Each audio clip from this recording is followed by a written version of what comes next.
Flashing back to their last close encounter, he begins, 1. Only for her to bolt upright, babbling nervously. Amused, Yeol watches her leave, but his expression softens when he sees her meeting Dong Jae. Dong Jae, ever calm, hands Yeon-do a strawberry milk, and they stroll away together. Later, Yeol buys himself a strawberry milk from the cafeteria, raising it to Ha-jun with a curious smile. In the gym, Dong Jae gently towels off Yeon-do's damp hair as she sighs in frustration. Her group had landed in trouble again because of her, and she wonders aloud how she'll ever face them if she can't get Real King back. Without a word, Dong Jae picks up a basketball and starts shooting hoops. Kang Yeon-do will persist until the end, he declares, sinking the ball cleanly into the net. Kang Yeon-do will fight Sevet high and win, he continues, making another shot. Yeon-do watches, her spirits lifting slightly, and takes her own turn at shooting. The ball misses, leaving her even more dejected as she heads out of the gym. Dong Jae, with his usual calm, makes one final shot and calls out, "Kang Yeon-do will get Real King back." Meanwhile, Soo-ah reflects bitterly on a mock Ivy League interview. The panel had scrutinized her stellar list of accomplishments, but ultimately dismissed her for lacking the emotional depth and human connection that make achievements meaningful. Humiliated, she turned to her consultant, Director Lee, demanding a solution to gain the impact she needs to stand out. Later, as she leaves the dormitory to meet Director Lee, Soo-ah's path is blocked by Yeon-do wielding a mop. Yeon-do orders her to clean, pointedly reminding her of her earlier behavior. Soo-ah scoffs, advising Yeon-do to keep her head down and avoid more trouble. Yeon-do doesn't back down, vowing to watch Soo-ah fail, apologize, and clean up her messes. Infuriated, Soo-ah pushes past her. In the corridor, Director Lee crosses paths with Yeol, offering him a sly smile. She suggests his talents are too great to waste and encourages him to consider an Ivy League future, slipping him her card.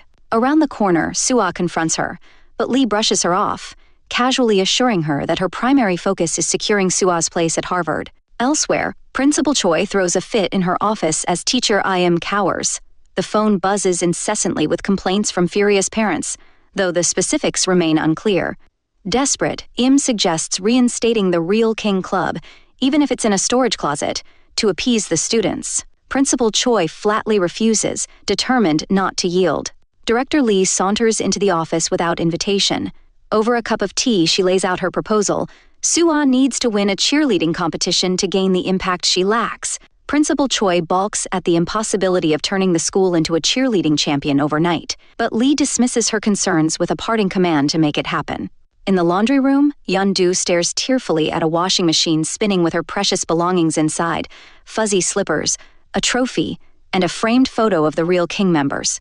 Soo-ah stands nearby, coldly informing her that she cleaned, as Yeon-do had demanded, before walking away with her smirking minions. Setting the now-wet photo on top of the machine, Yeon-do warns Soo-ah and her crew that they've gone too far. The Baek-ho girls sneer and mock her belongings, shoving her back and forth. Outnumbered and losing, Yeon-do suddenly finds herself joined by the Real King members, who charge into the fray. In retaliation, they stuff the Baek-ho girls' belongings into another machine, balancing the scales. Breathless and exhilarated, the Real King group escapes into the night, laughing as Yeon-do proclaims, "Real King isn't dead yet." The jubilant mood is shattered when Jun-soo, the group's quietest member, smashes the rescued group photo on the ground. "Real King is dead," he declares, urging them to wake up. If they can just endure until college, he insists, they'll be free to dance all they want then. In the heavy silence that follows, Yeon-do asks how they can live like the dead when they're still alive. Why can't they be with their friends, dance, and find happiness now? Jun-soo replies bitterly that they don't have permission to be happy, so they can't. Frustrated and disheartened, he walks away, leaving the group in stunned silence. The following day, the Real King gang, minus Jun-soo, bands together with Yeon-do and Hyo-shik to continue their Occupy Baek-ho campaign. With their support, Yeon-do's spirits lift, and she spontaneously kicks off a dance practice. Soon, all five are dancing and laughing, their camaraderie palpable. Principal Choi happens to walk by with Teacher Im, who rushes off to scold the group. However, the principal lingers, watching the scene with a speculative glint in her eye. When Teacher Im delivers their punishment, the group's cheery attitude surprises him. They decide running laps isn't so bad, given the beautiful weather. Frustrated but powerless, Im storms off, only for Principal Choi to appear and summon everyone, Real King and Baek-ho members alike, to the Baek-ho club room the next day. The atmosphere in the clubroom is tense as the two groups face off. Hyo-shik jokes with fellow Real King member Da-mi to go easy on the skinny anchovies of Baek-ho, which prompts Ha-jun to lunge at them in anger. Yeon-do intervenes, reminding everyone they were invited. The squabbling halts as Principal Choi arrives. Teacher M introduces the Project Win cheerleading competition, citing reasons like reclaiming the school's glorious past. But Principal Choi cuts in with brutal honesty. The Education Ministry requires this as damage control for Yeon-do's prior protest. She then drops a bombshell. Real King's Yeon-do and Baek-ho's Yeol must team up and win the regional cheerleading competition. Outrage ripples through both clubs. Yeon-do declares the idea mission impossible, but Principal Choi counters with a tantalizing incentive. If they win, Real King will be reinstated. Yeon-do wavers, nearly agreeing, when Yeol interrupts sharply. Calling her out for her naivety, he dials a number. On speakerphone, Director Lee, Soo-ah's consultant, unwittingly exposes the truth. Baek-ho's participation in the cheerleading competition is a calculated move to boost Ivy League applications. The room is stunned. Yeol points out that someone clearly needs the cheerleading spec for college, his gaze landing on Soo-ah. A flashback reveals Director Lee assuring Soo-ah and her mother that their chances of success are high with only 2 competitors. Back in the present, Yeon-do realizes the principal's true motive, using Real King to prop up Baek-ho and, by extension, Soo-ah's aspirations. Principal Choi coolly brushes off the accusation, reminding Yeon-do that all she wants is her club back. Enraged, Yeon-do refuses to be manipulated. Soo-ah storms out, but Yeon-do follows, demanding an apology. Soo-ah retorts, her voice rising, that Yeon-do enjoys her privileges at Sevid High thanks to her family's payments. So what's the big deal about shaking your body a bit? She sneers. Yeon-do calls her pitiful, but Soo-ah doubles down, warning her to remember her place. On the rooftop, Soo-ah breaks down, screaming into the phone at Director Lee.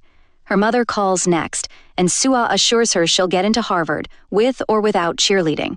Just then, a basketball accidentally hits her head, Dong-jae's. He apologizes profusely, insisting it was unintentional this time. Observing her, he notes she seems to live a hard life, then promises to forget everything he overheard. Meanwhile, the Real King members debate their next move.